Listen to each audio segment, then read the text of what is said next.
তোলাবাজির অভিযোগে এক হোমগার্ডকে গ্রেপ্তার করা হয়েছে হাওড়ায়।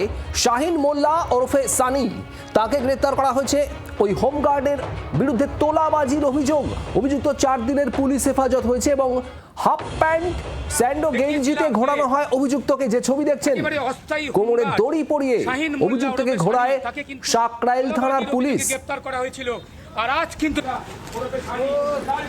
একাধিক অভিযোগ ছিল, আর তারপরে কিন্তু পালা বদলের পরে কিন্তু অন্য ছবি একেবারে শাহিন মোল্লা ওরফে সানি, এই হোমগার্ড, তাকেই গ্রেপ্তার করা হয়েছে সাকরাইলে। এই হোমগার্ডের বিরুদ্ধেই তোলাবাজির অভিযোগ। দেবব্রত ঘোষ আমাদের প্রতিনিধি রয়েছেন।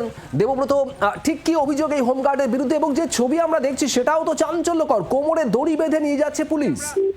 দেখো, একেবারেই অপরাধ করলে রেয়াত কাউকে নয়। একেবারে নতুন সরকার গঠন করার পরই মুখ্যমন্ত্রী শুভেন্দু অধিকারী সেটা কিন্তু পরিষ্কারভাবেই জানিয়ে দিয়েছিলেন এবং দুষ্কৃতি মুক্ত সমাজ করতে পুলিশকে কড়া নির্দেশ দেওয়া হয় এবং সেই মতো আমরা দেখতে পাচ্ছি যে বিভিন্ন জায়গাতে অপরাধীদের গ্রেপ্তার করা হচ্ছে এবং ভয়মুক্ত পরিবেশ করার চেষ্টা করা হচ্ছে। এবং সেই আজকে গতকালই আমরা দেখেছি যে গোলাবাড়ি এলাকাতে একেবারে উত্তর হাওড়ার ডন আকাশ সিং, তাকে হাফ প্যান্ট পরিয়ে এলাকায় ঘোরানো হয় এবং ঘটনার পুনর্নির্মাণ করা হয়।